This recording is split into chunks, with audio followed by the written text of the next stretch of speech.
como já falou o irmão Fernando, a raiz do ressentimento. O ressentimento é do género masculino, mas todos nós, seres masculinos e femininos, ainda temos, e vamos ver que ainda temos em nós, marcas e provavelmente raízes e emoções que ajudam a criar essas raízes e que dão força e vida a este sentimento terrível que é ressentir. Vamos ver então, em relação a gênese desta palestra é do livro Reconstruindo Emoções, como já vos disse, que é o livro base deste trabalho.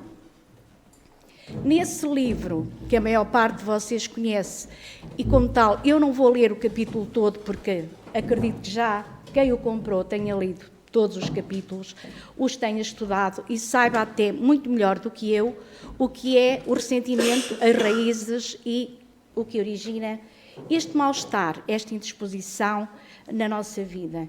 Mas neste livro, é-nos proposto, e neste capítulo especialmente, uma análise dos comportamentos, dos sentimentos, das emoções, que levam, sem dúvida, a transtornos de ordem física, psíquica e espiritual. E nós estamos aqui nesta casa para analisar, estudar e tratar, se possível, com a ajuda da espiritualidade que nos assiste, os nossos transtornos que temos ainda, se tivermos, a nível físico, a nível psíquico e a nível espiritual. Vamos analisar, então, o que diz a autora, o espírito Nilce da Silveira, e eu tive o prazer, e penso que todos vocês também, numa palestra que o irmão Fernando fez sobre algo da dependência afetiva, tinha mais ou menos, o tema era mais ou menos esse, que antes fez uma abordagem e quase um filme exaustivo de quem foi esta psiquiatra. Eu achei maravilhosa a forma e toda a investigação que ele fez. E eu hoje vou-me limitar a este capítulo da raiz do ressentimento. E este capítulo começa assim, e assim nós vamos começar, com uma prece inicial. Porque viver é estar em prece constante. E uma grande senhora, um grande ser humano, um ser de luz, recomenda-nos: não ame pela beleza, pois um dia ela acaba. Não ame por admiração, pois um dia você se decepciona. Ame apenas, pois o tempo nunca pode acabar com um amor sem explicação. O que é o ressentimento? Ressentimento é o sentimento que se caracteriza pela existência de mágoas, que ninguém tem aqui, graças a Deus e ao bom Pai, rancores, angústias, que se formam como consequência de uma ofensa. Ou seja, o ressentimento acaba por ser a ação de ressentir, sentir de novo, sentir repetidamente as emoções negativas que foram provocadas a partir de uma atitude que foi mal recebida pela pessoa ressentida, que posso ter sido eu, e várias vezes fui, e provavelmente ainda ao longo desta existência serei certamente mais algumas vezes uma pessoa ressentida. Isto leva-nos a questionar quem somos.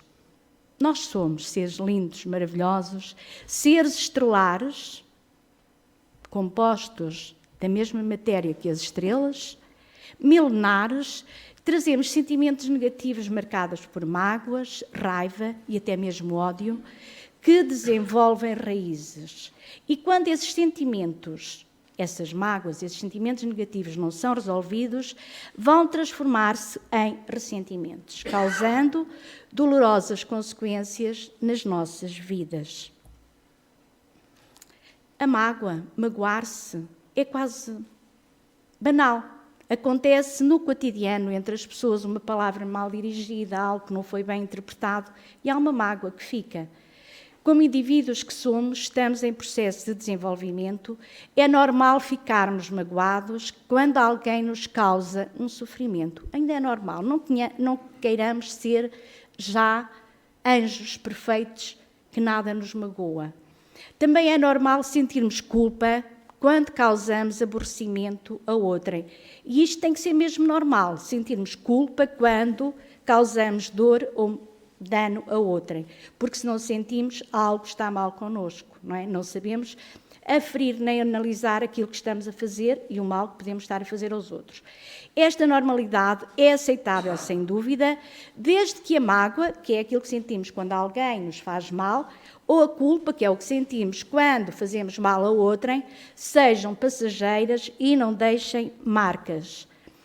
Consoante a maior ou menor intensidade da falta cometida por qualquer um de nós e da nossa capacidade de perdoar, poderemos superar a mágoa e a culpa num curto espaço de tempo, em horas ou em dias. E isso seria o desejável. Em segundos até. Aconteceu agora, resolve-se a situação com quem nos magoou, com quem magoámos, passou, aliviou, não pensamos mais no assunto. Se não for assim, e há situações em que não é, demoramos muitas vezes anos e outras vezes ainda necessitamos de uma vida ou mais para limpar a mágoa ou a culpa que trazemos acumulada. Por vezes, a ofensa e a culpa é de tanta gravidade que o indivíduo não tem estrutura para a suportar. Somos seres frágeis ainda. E, nesse caso, passam-se meses ou anos sem extinguir a ofensa nem libertar-se da culpa. Aí, vai vivendo aprofundada em quê? Numa mágoa, envolvendo-se pelo remorso. A mágoa vai gerando remorso, que já carrega e que dá raízes ao ressentimento. Alguém é feliz assim? Não, mas vive-se assim. Se o ressentimento nasce da culpa, o indivíduo abate-se no remorso, que vem como consequência do ressentimento, para que ele se olhe interiormente e se restaure, que é aquilo que nós não fazemos, é olhar para nós, perceber o que é que aconteceu que nos levou a ficar ressentidos.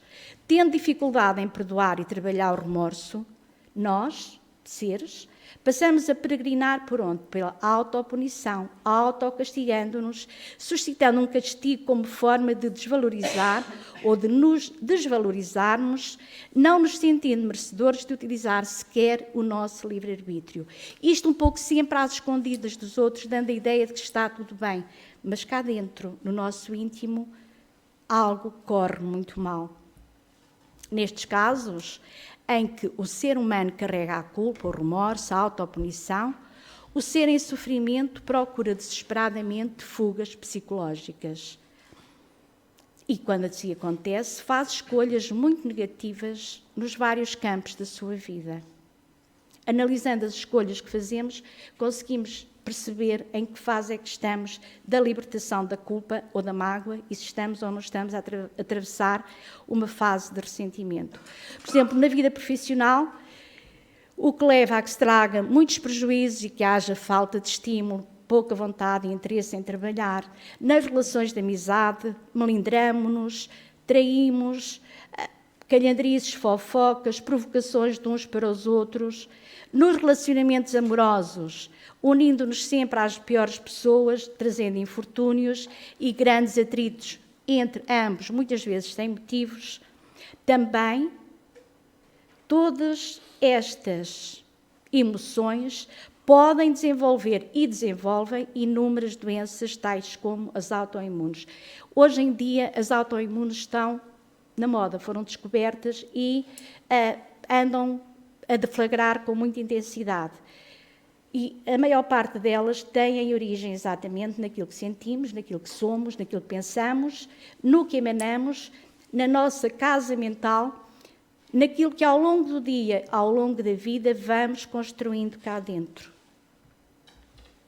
Persistindo numa postura de distanciamento do perdão, o indivíduo entra num processo de disfuncionalidade, afetando todas as áreas, desde a biológica à psíquica, envolvendo a área emocional em grande desequilíbrio. E quando assim é, muitas vezes ainda temos o discernimento de vir ao atendimento fraterno e pedir ajuda para perceber o que é que se está a passar. Ocorre assim desajuste dimensional de sintonia, causando o quê? Uma alteração vibracional que provoca o afastamento dos indivíduos que estão em faixas vibracionais mais elevadas do que a nossa, porque nós passamos a vibrar numa faixa muito mais baixa, naquela, e as pessoas que vibram, onde vibram os benfeitores espirituais, acabam por se afastar daqueles que vibram nestas faixas da culpa, do remorso, entrando assim em conexão, em ligação com as sintonias mais baixas, um estágio vibracional onde se encontram quem? Os espíritos sofredores. E quando o indivíduo penetra nesta faixa de sintonia vibracional baixa, atrai para si o quê? Uma interação psíquica com espíritos sofredores. É aí que se navega, é aí que se anda, é nessa faixa, é onde eles também andam, semelhante atrai semelhante. Através de quê? De quadros obsessivos que sugestionam o indivíduo através de pensamentos cada vez mais degradados e mais perversos, provocando atitudes lesivas, causando transtornos, interferências nos relacionamentos, atritos constantes, gerando enfermidades, doenças transitórias. Muitas vezes, e a maior parte delas, sem diagnóstico, vai-se ao hospital 1, 2, 3, 4 vezes, anda-se uma vida inteira a caminho do médico e não se encontra nada, e outras mais específicas e ainda de maior gravidade. Desta forma, a junção de sentimentos entre o indivíduo e o espírito obsessor, que por afinidade granjeou, leva a que nutram um pelo outro sentimentos destrutivos, tanto no remorso como nas mágoas profundas, nos ressentimentos e ainda desenvolvem, em simultâneo, a autopunição, porque os espíritos comandam-nos mais do que nós pensamos. O indivíduo fica a remoer constantemente as memórias nocivas, formando lesões, produzindo campo energético negativo e muito denso. Por mais que tente esconder que é uma criatura ressentida, permanece exposto vibracionalmente, atraindo e absorvendo energias semelhantes às suas e ainda mais densas. Em função do tamanho deste ressentimento, ou do ressentimento que nutre e que alimenta, o indivíduo torna-se um receptor, cada vez maior também, de descargas negativas no ambiente por onde passa, em todos os ambientes por onde vamos passando. E passa, tal como uma esponja absorve o líquido. Muitas vezes ouve-se dizer, pareço uma esponja, por onde passo, recebo tudo, não é? Absorvo tudo. E é assim. À medida que começa a substituir os pensamentos densos e sombrios por outros mais luminosos, que faz uma inversão e passa a vibrar positivamente, os pensamentos positivos vão tomando espaço e o indivíduo vai deixando de ser esponja das energias negativas. É um trabalho de cada um. Pode haver auxílio de irmãos de caminho, de seres com uma vibração diferente, que estão dispostos a ajudar, mas esta mudança de vibração é imposta e é uma necessidade de cada um de nós e só pode ser feita por nós. Ninguém a pode fazer no nosso lugar. Assim como ninguém pode viver a vida no nosso lugar, e isto é viver a vida à mesma. Por vezes acontecem situações de dissabores, nas quais, por exemplo, uma pessoa da nossa afinidade, ou da afinidade do indivíduo ressentido, se indispõe com ele, por um motivo irrelevante, mas que colide com aquela dor ressentida que está ali ocultada. Nesse momento, o que é que acontece? O indivíduo mostra toda a sua raiva armazenada e descarrega sobre a pessoa que se indispôs. Numa coisa simples, trata-a como se fosse o causador de todo o ressentimento que vem armazenando, que o vem amargurando, pois ainda não conseguiu cobrar a respectiva reparação daquele outro que alguma vez, há muito tempo, lhe provocou a dor, a raiva ou a inveja armazenada. A verdade é que nos porões do ressentimento habita a solidão. Um ser humano ressentido é um ser solitário que sofre de solidão, que tem como parasita a vingança e não pensa noutra coisa. Esta só pensa em si, E nada à sua volta lhe interessa, a pessoa ressentida, não é? Nada à sua volta lhe interessa, apenas aguarda um momento para revidar a dor ressentida.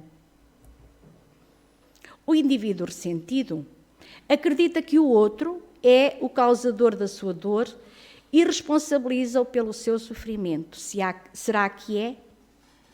A outra pessoa passa a ser vítima da perseguição que a culpabiliza do ressentido, que culpabiliza essa pessoa pelo mal sucedido, resultado de alguma ocorrência na relação onde ele gostaria de ter obtido um outro desfecho. Acontece muitas vezes, eu quero que alguém goste de mim ou que me trate de determinada maneira, não trata, fico magoada, fico aborrecida, fico ressentida, não entendo o porquê. E, a partir daí, vou criando situações de perseguição, de tentar perceber, mas o porquê, e perde-se muitas vezes a possibilidade de viver uma vida que dê frutos a pensar numa vingança de algo que não tem sentido, mas ainda funcionamos muito assim. Como não consegue descarregar a frustração, aquela irritação, a contrariedade, como não consegue manifestar fúria, o indivíduo ressentido coloca-se numa posição de vítima. E quantas vítimas, e quantas vezes, provavelmente muitos de nós, nos vitimizamos com queixas, andando sempre com lamúrias, com acusações, permitindo assim que todo o sentimento não manifestado se transforme em ressentimento. Esconder-se nesta veste de sacrificado ou de vítima é um estado que dá menos trabalho do que fazer o esforço de revelar algo que mexeu com os seus instintos rústicos e fazer o trabalho de perdoar. Porquê? Por orgulho. Porque é mais fácil, orgulhosamente, achar eu não tive culpa nenhuma, ele é que me magoou, não vou dar passo nenhum para ir acertar e tentar resolver as coisas, e então fico ali, no meu papel de vítima, a contar a toda a gente aquilo que me aconteceu, o que me fizeram, anos e anos e anos, a todos e mais alguns, em vez de fazer o trabalho de dar um passo e tentar perdoar e auto-perdoar. A vingança está oculta porque não se consuma. E o indivíduo persegue o outro, alimentando um sentimento corrosivo, aguardando a oportunidade de revide, sem se expor jamais, sempre à espera de poder passar uma rasteira ao outro, não diretamente de o fazer cair, mas de se vingar. Mas esta amargura, sim, que é uma amargura, em vez de atingir o ofensor, aquele que nós pensamos que nos ofendeu, desgasta vagarosamente o indivíduo que vive nesta vibração de ressentimento, de mágoa ou de culpa. Como, através das doenças psicossomáticas, produzindo alterações no sistema imunológico, desenvolvendo crises de ansiedade, crises de pânico, depressão, com outras graves consequências, como as situações cardíacas. As reações psicossomáticas, em suma, que o ressentimento pode levar a desencadear.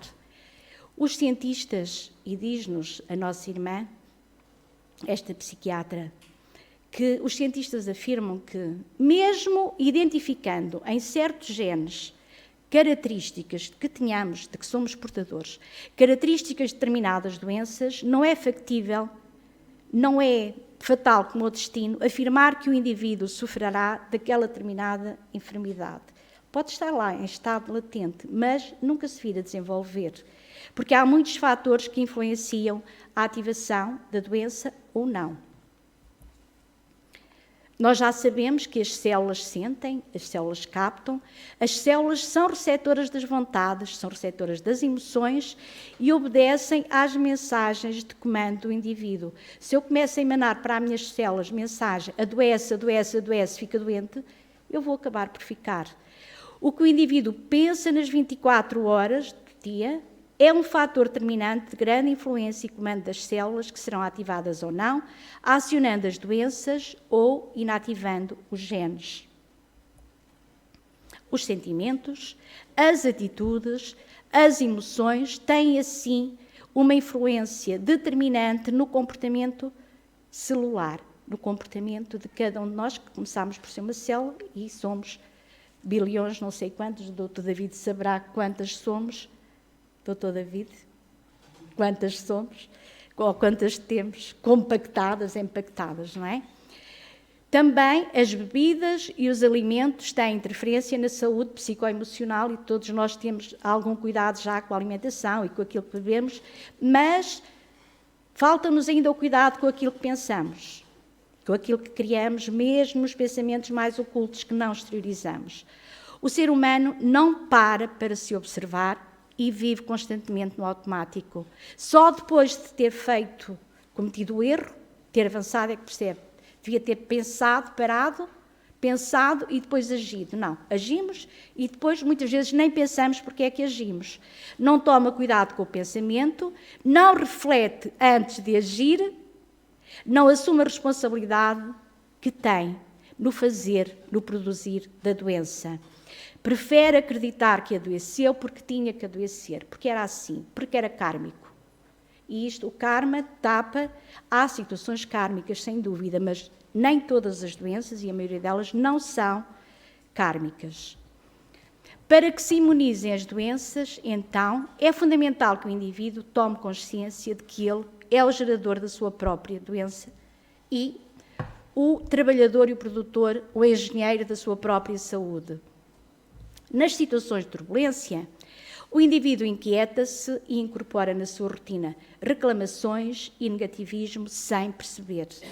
Começa a semana com queixas de falta de tempo, fala das brigas que teve com o parceiro, que alguém lhe bateu no carro, que perdeu o horário de uma reunião importante, que chegou atrasado, que lá em casa estourou a canalização, que tudo isto lhe provoca desânimo. Nós queixamos essencialmente destas coisas, não é? São os desastres das nossas vidas.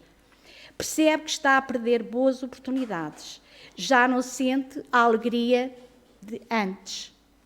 Mas reclama, e o que nós temos melhor, para além dos livros de reclamações já automáticos e digitais, é livros de reclamações ainda em todo o lugar, não é? Que muitas vezes não usamos quando devemos para reclamar e depois reclamamos de tudo no dia-a-dia.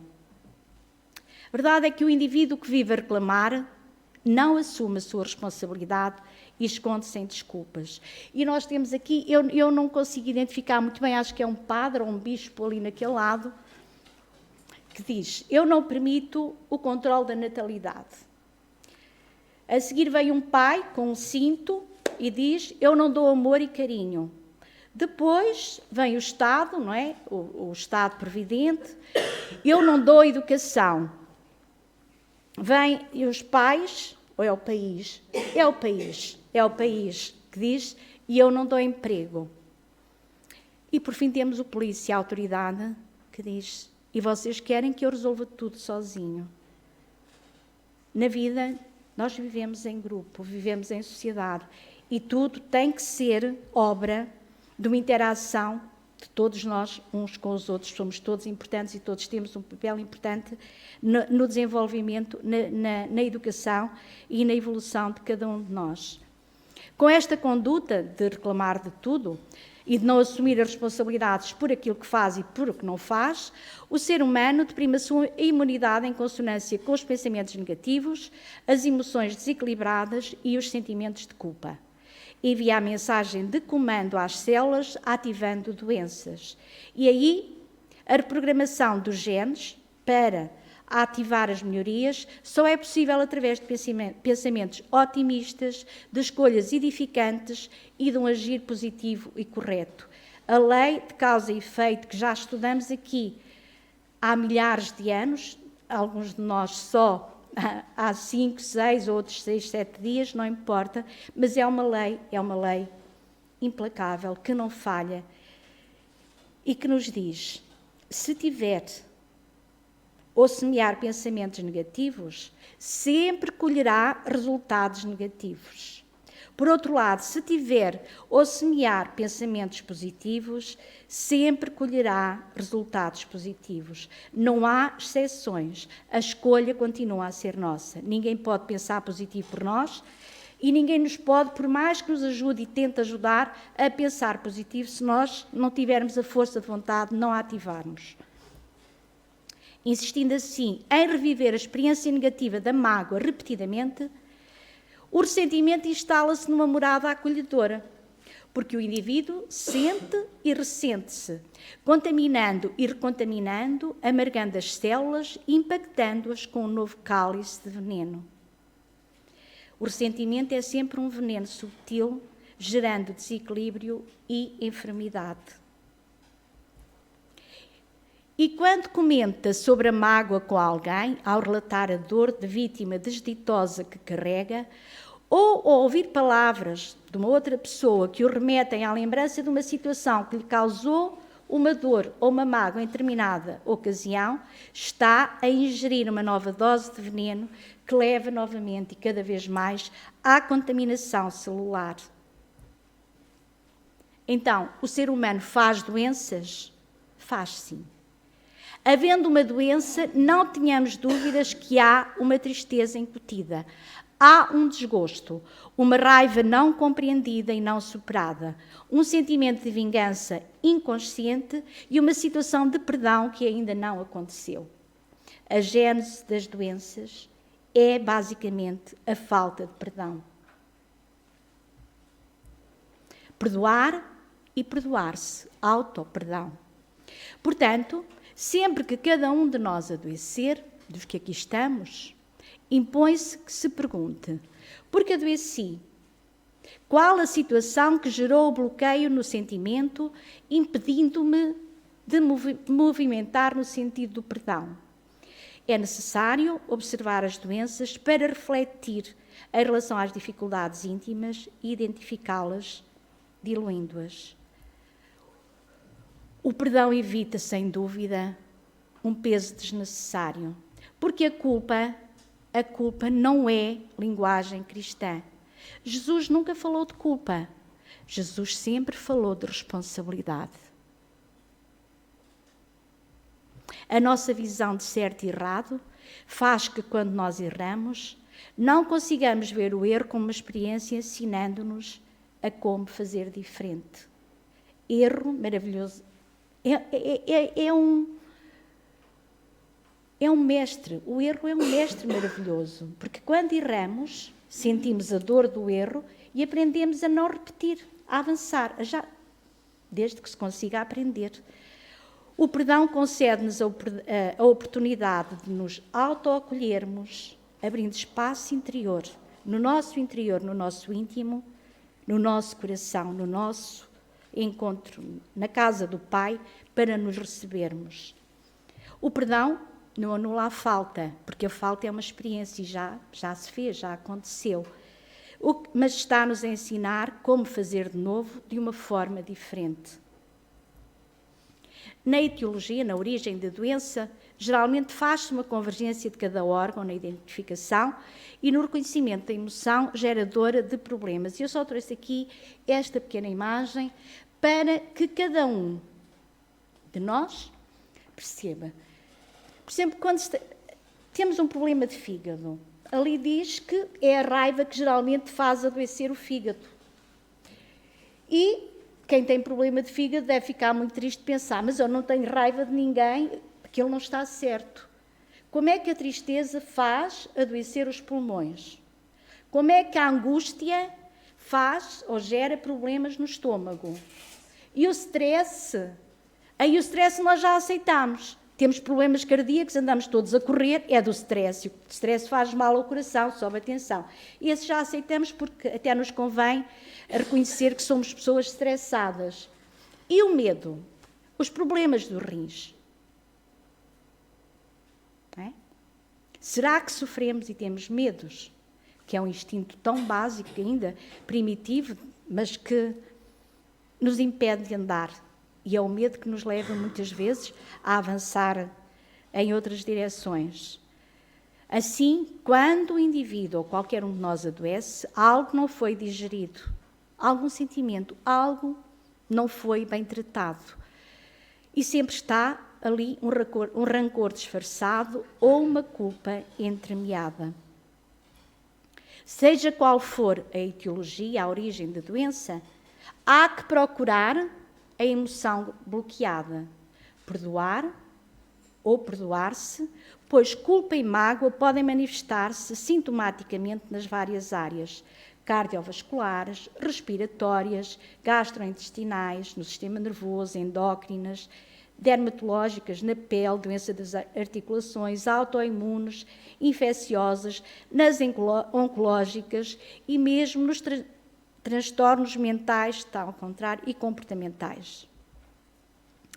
O ser humano, nós que aqui estamos, pelo menos a maior parte, na fase evolutiva em que nos encontramos, ainda temos razões, para nos magoar, sentir uma raiva pequenina, porque não gostamos do termo, sentir-se ferido, mas armazenar esses sentimentos é envenenar-se. O indivíduo guarda estes sentimentos, porquê? Para que o outro se sinta culpado, para tentar punir o outro que pensa que lhe causou o mal. Mas isso nunca acontece. E porquê? Porque o outro é o espelho psicológico de nós mesmos. Nós vemos, o que nós vemos refletido no outro é aquilo que nós não gostamos em nós. Porque o outro é o meu reflexo.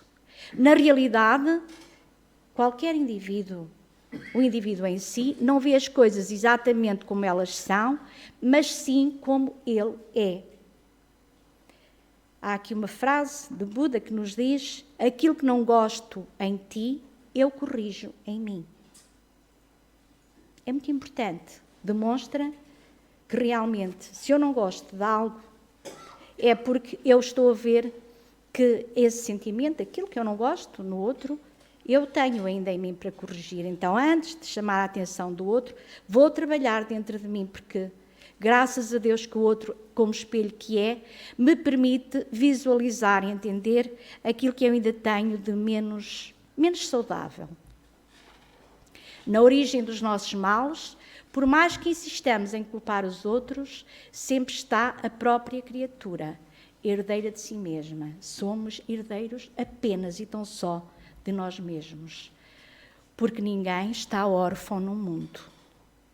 E o Pai do céu, não coloca fardos pesados em ombros frágeis. O universo não é ingrato. Ele traz-nos de volta aquilo que nós produzimos e ninguém, nenhum filho de Deus, enfrenta algo que não tenha condições para poder entender, resolver e ultrapassar. Porque a vida é, meus irmãos, como um eco. Se eu não gosto daquilo que ela me está a mandar, tenho que pensar o que é que eu estou a mandar, o que a vida me está a devolver, tenho que pensar muito bem o que é que eu estou a enviar para o universo, o que é que eu estou a emanar. E assim, o nosso anjo da guarda, aqui presente, junto de cada um de nós, e a espiritualidade amiga, nos convida mais uma vez a refletirmos nesta mensagem de Madre Teresa de Calcutá. Não ame pela beleza, porque um dia ela acaba. Não ame por admirar alguém, porque um dia você pode se decepcionar, certamente. Ame apenas, pois o tempo nunca pode acabar com o amor sem explicação. O amor incondicional, aquele para que nós caminhamos. O amor que não conhece culpa, nem mágoa, nem ressentimento. Ama-se porque se ama.